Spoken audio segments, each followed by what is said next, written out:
In this video, we'll discuss what to look for on the nose that can be indicative of heart, respiratory, and circulatory problems. Enjoy. Good morning. We're going to talk about the nose. The nose is the tippy top, the mountaintop, the peak of the mountain, okay, of the lung system. So we want to think of this. The top of the lungs are right here. Now, the bottom of the lungs, the physical root, okay, the physical, like the physical geography, the physical root system is the diaphragm. So you think the nose is the top of the lung system, the diaphragm is the bottom of the lung system. Now, that's at the physical level. At the energetic level, the root of the lung system is the kidneys. The kidneys are the root of our inhalation process. This is why in Chinese medicine, if you've worked with a Chinese herbologist, gone to acupuncture, people that suffer from asthma or respiratory disorders, this is the reason they address the kidneys. Now, you can also see this physical marker on the nose as well. If you look up, we have two nostrils, we have two kidneys. There is the harmonic visual connection you're looking for. The reason I'm mentioning the nose is because heart disease in America is one of the big killers. Now, if you think about the lungs, what do the lungs encapsulate? What do they wrap around? The heart.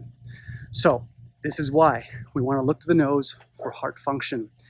If we are seeing red broken blood vessels on the nose, not a good sign. That means there's heat, compression, stagnation, or stress on the circulatory system and the heart system, and probably the lung system as well. Now, if we see purple blood vessels, broken blood vessels, and we see deep maroon, burgundy, or maybe even bordering on brown or black, the darker the color, the more stagnation and the more stasis we're seeing. Stagnation is one thing, that's usually in the red spectrum. As we get into the darker colors, we're looking at blood stasis. You don't want blood stasis. Our body, our health is predicated on how fluid. The thinner our blood to a certain degree, not too thin of course, but thinner blood is going to elicit less pain in the body. It's going to yield better nutrient allocation, right? As your blood transports blood and oxygen and nutrients through your body, it's going to deliver those things better. So you want to think, if we're seeing stagnation, stasis on the nose, this is bad. It's not a good thing at all. So the reason I mention this, again, the heart disease is one of the big killers in America. And so if you are seeing broken red blood vessels on the nose, dark purple broken blood vessels on the nose, this is sort of like a ding, ding, ding, ding, ding, ding. Get checked out. Encourage your loved ones to get checked out. Say, when was the last time you had your heart checked out? Do it with finesse, of course, be polite. Don't make people uncomfortable. But you do want to pay attention to this and you do want to think about it.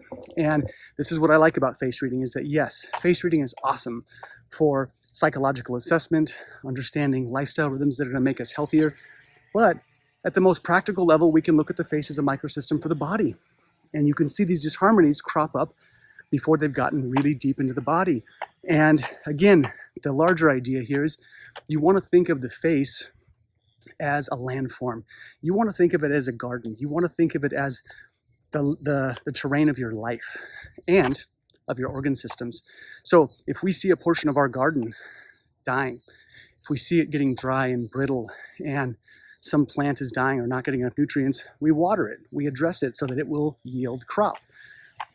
Your body and your organs are no different. If you're seeing broken blood vessels, that means the garden of your heart, that part of your internal garden is needing work, and do not sleep on it. You don't want to sleep on heart disease. You don't want to sleep on or be lackadaisical about addressing anything relating to the heart. For one, it's the seat of consciousness in the body, and again, one of the big killers in America, and one of the areas we can be proactive in. So if you're seeing these marks on the face, please pay attention. Don't just think, oh, it's just, broken blood vessels. Not a good area to have broken blood vessels. Now, there are a lot of ways to address blood stagnation and blood stasis in the Eastern medicine context. If you happen to be one of these people, I'm going to say, reach out to me privately. I can work with you around this very thing. It's a pretty deep dive topic to jump in on a video this length. But the larger takeaway is, if you're seeing this on yourself, you're seeing this on a loved one, say something, and if it's on you, be proactive. Do something about it, but I think this is relevant. So face reading and health assessment is a big piece of this. So I hope this finds you well. Take care.